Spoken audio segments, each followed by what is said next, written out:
Having been working with both couples and individuals for many years, one of the things that I can say is very, very difficult to get over when couples are reconciling after some bomb went off in their relationship or marriage is not necessarily the bomb itself, because people can get over that bomb, but what was said and what was done, especially in the early stages of healing and reconciling.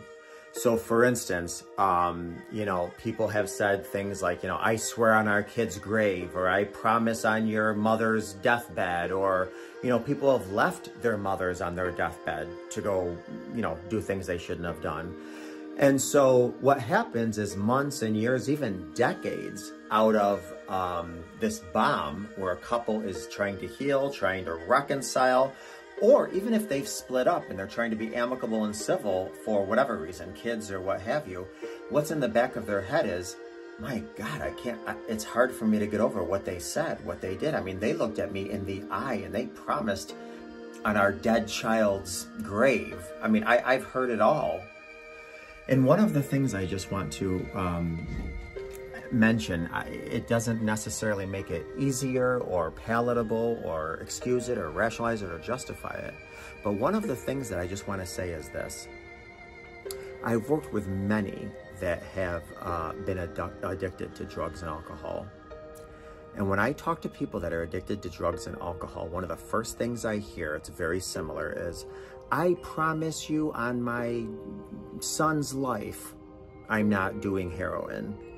I promise you, and God will strike me dead, I haven't had a beer in 3 weeks. And, they had 3 beers before the session.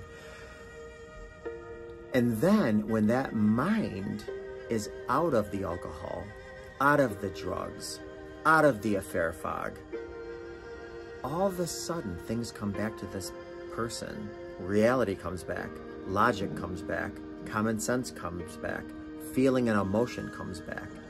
And then they're dealing with all of those lies. Well, they weren't lies, because there were survival techniques for the person who was either addicted or in affair fog or what have you. But what we're left with is the deficit. I can't believe you. I can't believe what you said. I can't believe what you did. Why? Okay, fine, you had an affair. I mean, I can get over that because you're apologetic, you're remorseful, we're talking about it, we're in counseling, we're in coaching, what have you. But some of the things that you did, you talk so bad about me in the affair. Yeah, I just want you to keep in mind, the altered mind says very altered and skewed things. So I understand that doesn't help things, and that doesn't take it away the pain, and it doesn't, help with much. But please just understand, when you are in an altered state of mind, you do and say things that are completely altered and skewed. That is not a shining example of the true person. And I just want you to think about that. We've all been in the hospital bed and given, some type of anesthesia or laughing gas or what have you.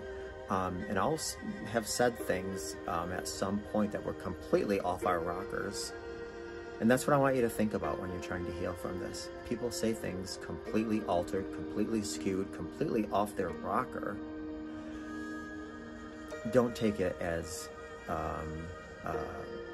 something that was meaningful to them. That was not a reflection of the true them. And I hope that helps.